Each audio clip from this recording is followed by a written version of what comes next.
রাষ্ট্রনেতা শ্রী রাহুল গান্ধী আজ 14 জানুয়ারি মণিপুর থেকে মুম্বাই পর্যন্ত ভারত জোড়ো নয় যাত্রার সমর্থনে উপদেশ কংগ্রেসের সভাপতি পার্লামেন্টের বিরোধী দলনেতা পিএসসি কমিটির চেয়ারম্যান সম্মানীয় অধীর রঞ্জন চৌধুরীর নির্দেশে একটি বর্ণাঢ্য শোভাযাত্রা অনুষ্ঠিত হল। শোভাযাত্রা রঘুনাথগঞ্জ 2 নম্বর ব্লক কংগ্রেস কমিটির দলীয় কার্যালয় থেকে শুরু হয় এবং তেঘড়ি গ্রাম পঞ্চায়েতের মহালদারপাড়ায় সমাপ্ত হয়।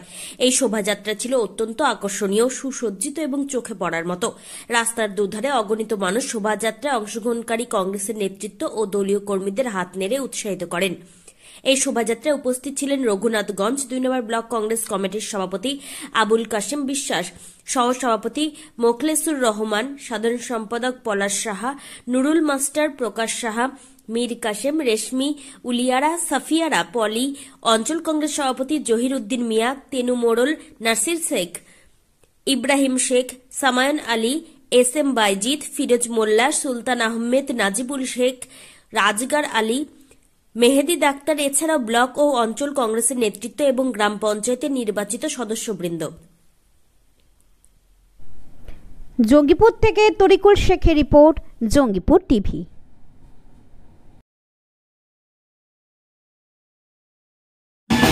আজকে আপনাদের কি কি প্রোগ্রাম চলছে? সর্বভারতীয় নেতা সম্প্রদায়ের অনুপ্রেরণা রাহুল গান্ধী গত 1 বছর আগে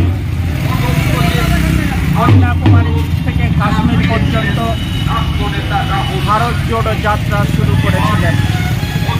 সারা ভারতবর্ষের আপামর জনসাধারণ রাজ্য অধিকার দিয়ে দেওয়ার জন্য আবারও পুনরায় আজ 14 জানুয়ারি 2024 মণিপুরে ভারত জোড়ো নয় যাত্রা শুরু করেছে।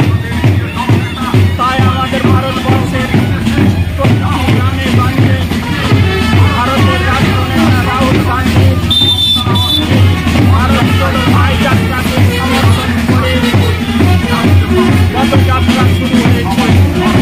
আমরা আজকে রঘুনাথগঞ্জ নম্বর ব্লক কংগ্রেস কমিটিতে ভারত জোড়ো নয় যাত্রাকে সমর্থন করে আমরা একটা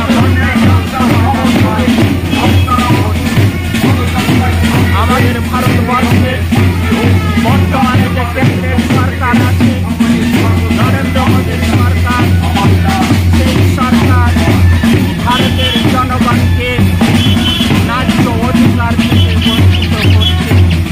তাদের যে ন্যায্য পাওনা, সেই পাওনা থেকে বঞ্চিত করছে। তাদের যে ন্যায় হক, সেই হক থেকে বঞ্চিত করছে।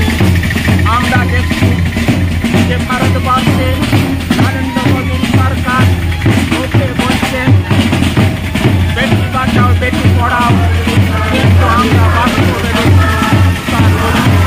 দেখছি মণিপুরে মেয়েরা যখন ধর্ষিত হচ্ছে, উত্তরপ্রদেশে যখন মেয়েরা ধর্ষিত হচ্ছে, সারা ভারতবর্ষে যখন মেয়েরা ধর্ষিত হচ্ছে, সেই ধর্ষণকারীদের নরেন্দ্র মোদীর সরকার আইনকে আশ্রয় করে আইনকে মুষ্টিবদ্ধ করে চুক্তিবদ্ধ করে তাকে বিচার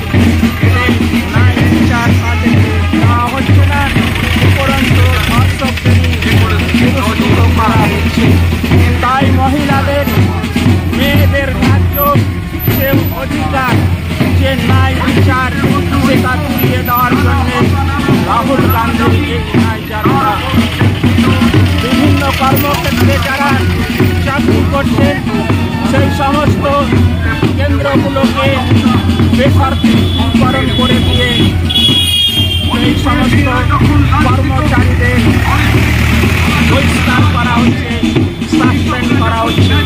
তারা যে ন্যায্য অধিকার, তাদের যে রোজগারের অধিকার, তাদের যে রুটি রোজগারের অধিকার, সেই অধিকার বঞ্চিত তারা ন্যায় পাচ্ছে না। তাই ন্যায়ের পাইয়ে দেওয়ার জন্যে আমাদের প্রিয় নেতা রাহুল গান্ধী ন্যায় যাত্রা।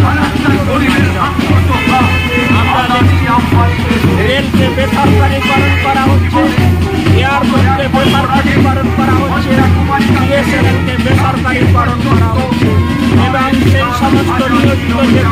কর্মচারীগুলো ছিলেন, যারা টেকনিক্যাল অ্যাসিস্ট্যান্ট ছিলেন, তাদেরকে বঞ্চিত করা উচিত। তাদের ন্যায় যে সেই ভাব তাদেরকে বঞ্চিত করা উচিত। আর সেই হাত ফিরিয়ে দেওয়ার জন্য আমাদের ভারতবর্ষের রাষ্ট্রনেতা রাহুল গান্ধী উনি আন্দোলন শুরু করেছেন ভারত জোড়ো ন্যায় যাত্রা। সারা ভারতবর্ষের প্রতিটি গ্রামে গঞ্জে আজকে 14 জানুয়ারি এই সমর্থনে পদযাত্রা চলছে। আমরা রঘুনাথগঞ্জ 2 নম্বর ব্লক কংগ্রেস কমিটির পক্ষ থেকেও সর্বভারতীয় নেতা রাহুল গান্ধীর এই ভারত জোড়ো ন্যায় যাত্রাকে সমর্থন করে আমরা পদযাত্রা করছি। আপনার নাম? আবুল কাসেম বিশ্বাস, রঘুনাথগঞ্জ 2 নম্বর ব্লক কংগ্রেস কমিটির সভাপতি।